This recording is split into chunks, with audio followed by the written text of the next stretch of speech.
Ce shiur dédié pour l'élévation de l'âme de Moshe Maurice Ben Amoun Ben Mahal, du Ron de mémoire bénie, donc c'est aujourd'hui l'anniversaire du décès.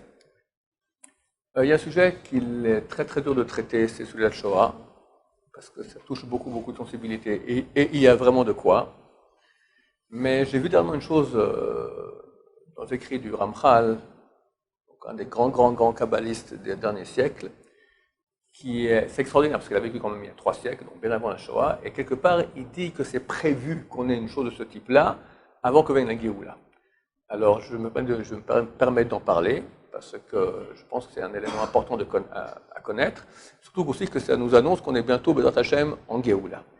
Alors, il explique comme ça, il explique qu'à l'époque où le temple existait, il y avait des portails dans le ciel qui étaient ouverts, par lesquels il y avait une très grande lumière divine qui s'est penchée sur le peuple d'Israël.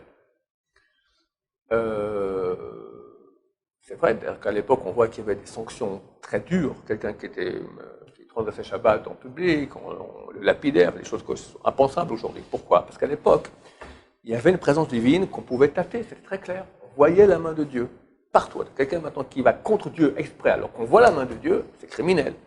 Aujourd'hui, on ne voit pas du tout la main de Dieu. Quelqu'un dit, si Dieu existe, alors pourquoi la Shoah? Pourquoi tellement de malheur? Je ne vois pas la main de Dieu. Darwin, d'accord, l'évolution. Bon, alors, c'est compréhensible que les gens aient quelque part un argumentaire qui les rend beaucoup moins coupables et voire peut-être même les innocents.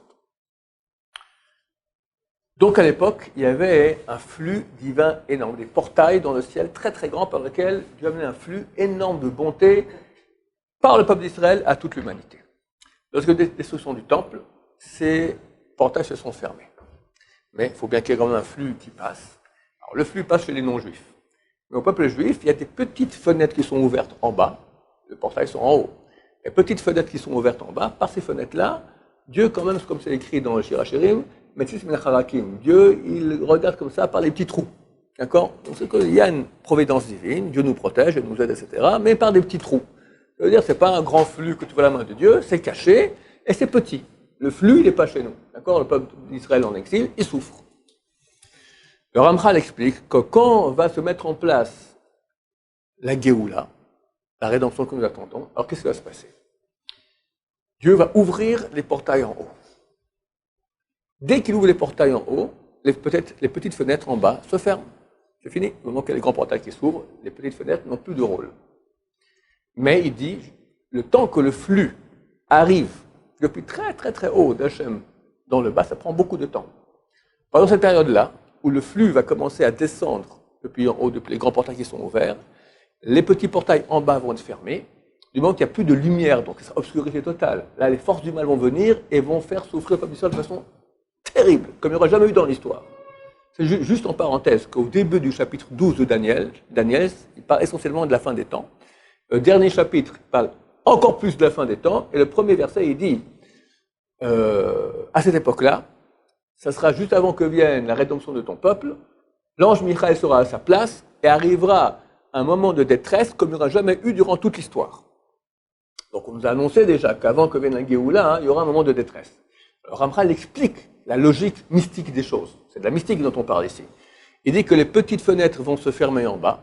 Dès lors, il n'y a plus de lumière, parce que la grande lumière qui vient, mais elle est encore là-haut, elle n'est pas arrivée ici sur Terre. Les petites lumières, les petites fenêtres par lesquelles il y avait de la lumière qui passait peu, mais quand même un peu, pour qu'on survive, se sont éteintes, donc c'est fini, on a l'obscurité totale, on appelle Dieu, on ne voit pas où il est, viennent Hitler et Staline, etc., et c'est terrible pour le peuple d'Israël.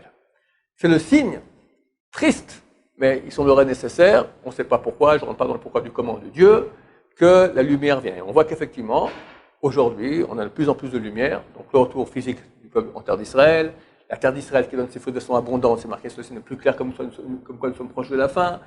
Ismaël, nos ennemis, tous les Arabes qui nous entouraient, ou ratatinés, eux sont devenus nos amis, c'est fini, il n'y a plus aucun pays arabe qui nous menace. L'Iran, ce n'est pas des Arabes. Le mouvement de Tchouva, extraordinaire, il n'y a pas eu de l'histoire, un retour de Tchouva pareil, un retour de Tchouva aussi grand du peuple juif. Et la Torah a assuré, comme dit le Rambam, la Torah a promis qu'à la fin de leur exil, les Israéliens feront Tchouva, et immédiatement, ils seront sauvés. Donc on y est, Bezrat Hashem. Et pour finir, de last but not the least, il n'y a jamais eu autant de Torah, et en qualité et en quantité. Et en qualité et en quantité. énorme. Il n'y a pas autant de sainteté comme il y avait dans la Torah il y a un siècle, mais il y a quand même une profondeur d'étude qu'il n'y avait pas à l'époque. Aujourd'hui, tu as des jeunes gens israéliens, des cerveaux comme ça, étudient la Torah jour et nuit. Alors les écrits les plus profonds d'il y a un siècle, aujourd'hui, des petits enfants de 12 ans déjà, ils rentrent dedans, et forcément, au bout d'un moment, tu as encore plus profond, et en quantité, Baruch Hashem. Ça nous annonce donc la Géoula très prochaine, que la lumière qui vient des grands portails arrive, bientôt on arrive à l'étage de l'entrée, et Mashiach va entrer dans toute sa splendeur. Baruch Adonai, l'olam, amen, va amen.